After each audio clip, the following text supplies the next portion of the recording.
The first thing people notice about me is the uniform. Black trousers.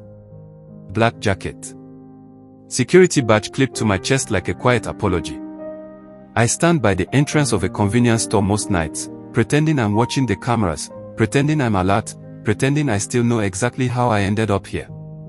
Truth is, after a while, you stop watching the screens.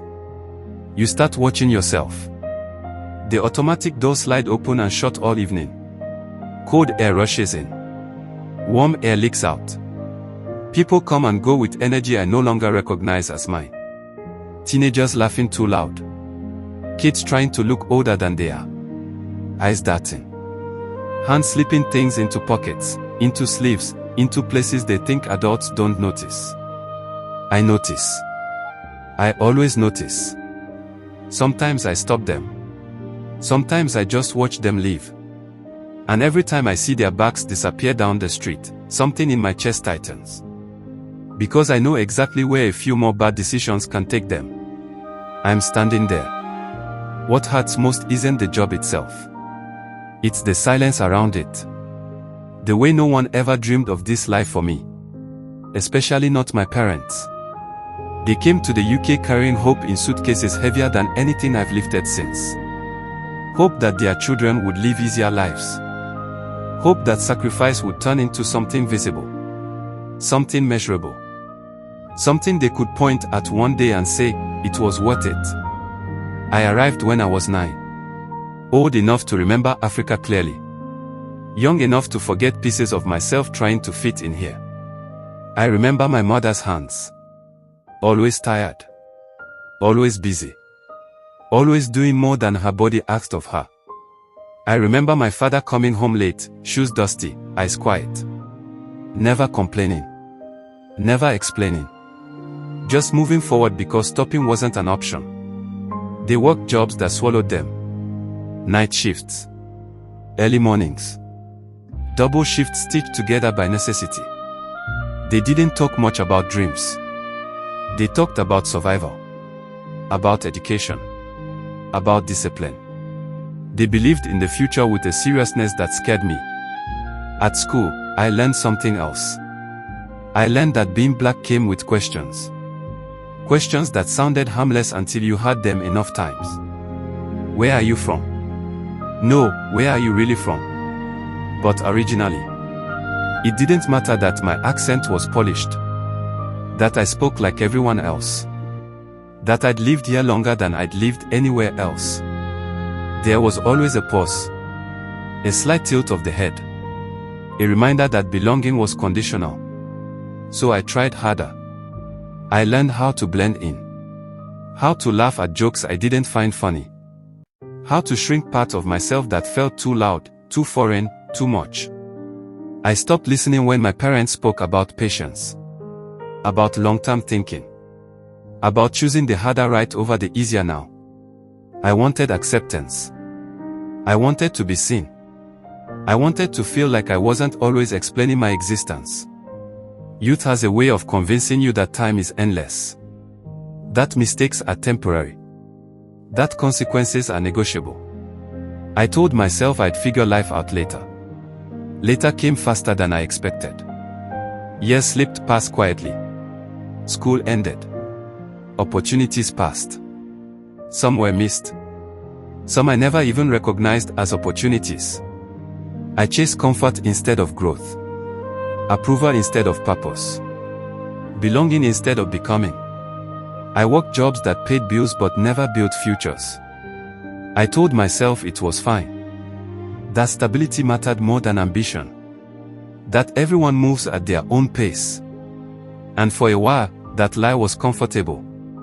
Then one day, standing in that same convenience store aisle, watching a boy no older than 16 shove energy drinks into his backpack, something cracked. Not loudly. Not dramatically. Just a quiet realization. I was closer to my parents' age than I was to his. And I hadn't become the man they crossed continents for. I went home that night and sat in the dark long after everyone else slept. No phone. No noise. Just the weight of my own thoughts finally catching up to me. I thought about how often my parents still send money back home. How they still talk about returning to Africa one day. About the cozy life they imagined in their old age. But the savings were never enough. Because somehow, even now, they are still supporting us. From the little they earn. Still carrying responsibilities that should have shifted long ago.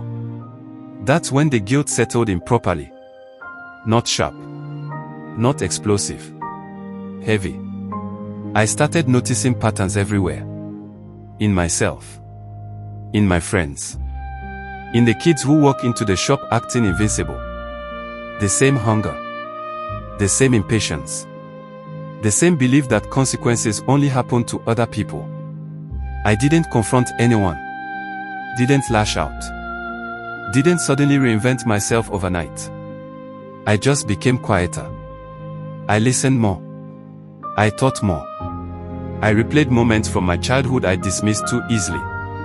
My father telling me, time will move whether you move or not. My mother saying, you doesn't wait for anyone to wake up. At the time, those words felt boring. Predictable. Outdated. Now they echo. I started pulling back from certain people. Not dramatically. Just gently. Less explaining. Less pretending. Some relationships faded without effort. Conversations became shallow. Invitations stopped coming. It hurt. But it also felt honest. At work, I watched systems fail quietly. Management changing. Promises not kept. Security guards coming and going like replaceable parts. No loyalty. No long-term vision. Just survival. I realized how much of my life had been shaped by reacting instead of choosing. By blending instead of standing. By waiting instead of building. The anger came slowly. Controlled. Directed inward before it ever turned outward. Not at my parents. Not at the country. Not even at myself entirely. At the illusion that I had more time than I did.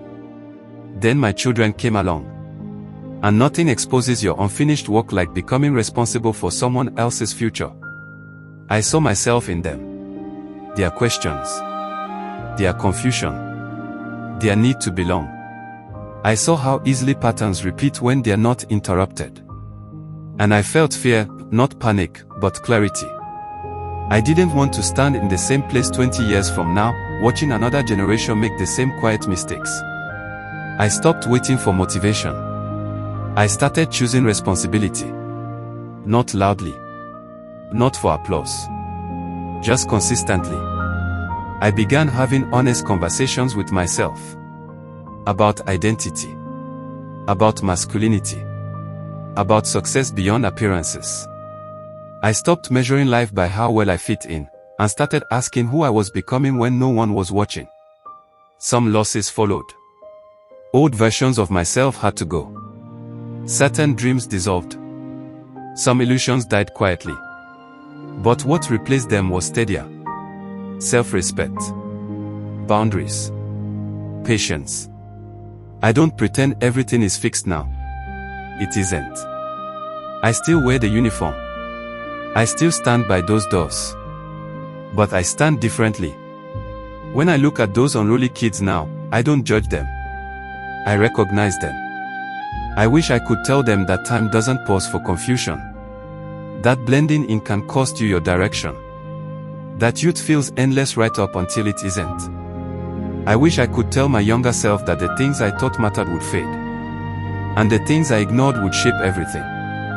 But life doesn't allow rewinds. Only reflections. So I choose to live the rest of my years awake. Present. Intentional. Not chasing approval. Not running from my roots. Not postponing responsibility. Just moving forward, finally, with my eyes open. Because time will pass whether we do something or nothing. And I'd rather arrive at the end knowing I chose growth over comfort, than spend another decade blending into a life I never meant to live.